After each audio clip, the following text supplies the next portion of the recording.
waa sidee xaaladda madaxweyne xasan sheekh maxamuud kadib markii laga helay COVID-19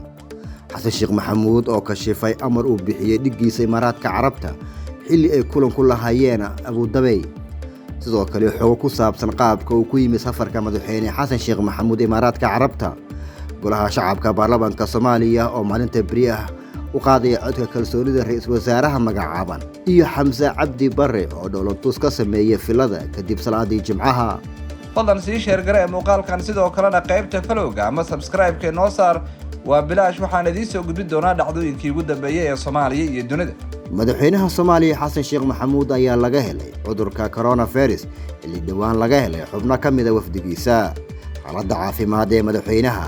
ayaa ah mid fiican sida uu sheegay afhayeenka madaxtooyada walow la tilmaamay inuu dareemayo qandho iyo weliba dhammaan calaamadaha xanuunka tan iyo markii laga helay COVID-19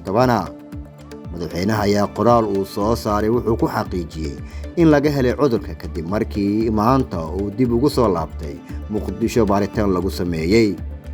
madaxweynuhu wuxuu u mahadceliyay bulshada Soomaaliyeed duco iyo garab istaagna waa uu ka dalbaday madaxweynaha Soomaaliya ayaa maanta dib ugu soo laabtay wuxuuna sii wadan doonaa sida ay sheegeen afilla Soomaaliya shaqooyinka ugu adeegayo Soomaaliya isagoo raaci doona tilmaamaha caafimaadka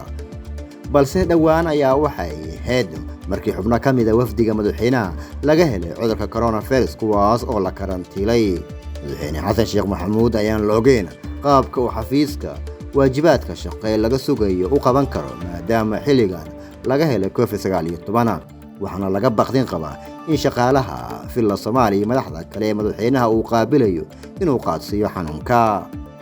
madaxweynaha Soomaaliya xasan sheekh maxamuud ayaa ka dhigay Imaaraadka Carabta dalkii ugu horeeyay ee uu booqdo kadib markii dib loo doortay 15kii bishii Meeya booqashada xasan sheekh ee Abu Dhabi ayaa tusinaysa isbedel weyn oo ku yimid siyaasadda arrimaha dibadda Soomaaliya shantii sano soo dhaafay heeda mid ku dhisan rabitaanka dalka Qatar oo xifaaltan Imaaraadka Carabta uu kala dhaxeeyay inkastoo markii arrimaha badan leego danta Soomaaliya ay ku xiran tahay Imaaraadka Carabta ila wareedyo lagu kalsoon yahay ayaa waxa ay sheegeen socdaalka xasan sheekh maxamuud oo yimid codsi soo noqday oo ka imaanayay dhanka Abu Dhabi tan markii madaxweynaha dib loo doortay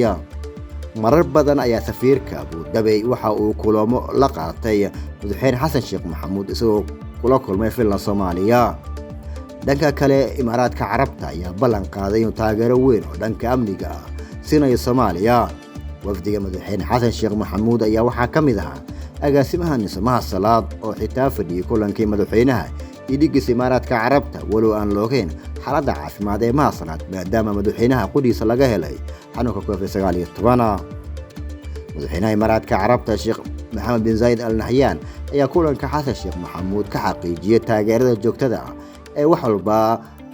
laga reebin Imaaraadka Carabta uu siinayo Soomaaliya si ay u guuleystaan hamigooda horumarineed ee ka leeyihiin danaha siyaasadeed ee Soomaaliya Imaaraadka Carabta ayaa horay u tababari jiray qaar ka mid ah ciidamada militariga Soomaaliya kor intaanan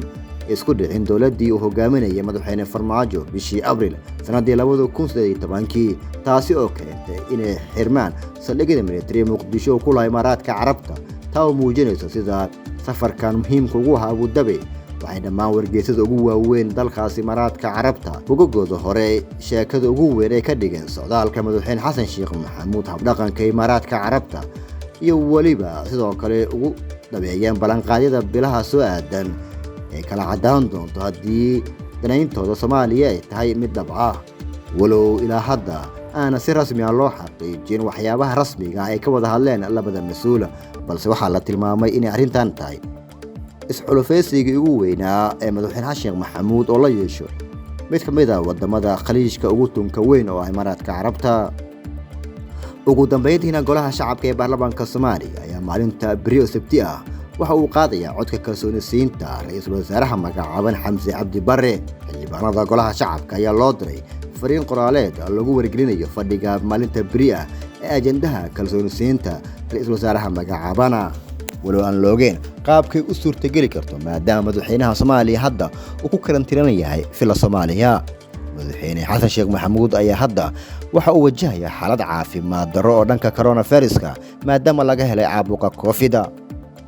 walow aan la ogeyn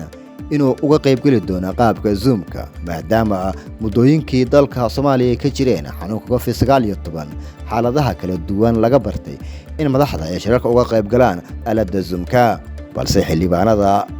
baarlamaanka Soomaaliya ayaa lagu wargeliyay inuu jiro kulan codka kalsoonida ay ku siinayaan ra'iisul wasaaraha magacaaban Xamse Cabdi Barre. dhinaca kale Xamse Cabdi Barre ayaa dhankiisa waxa uu salaadii Jimcaha kadib fila Soomaaliya ka sameeyay dowladtusa maadaama uu la kulmay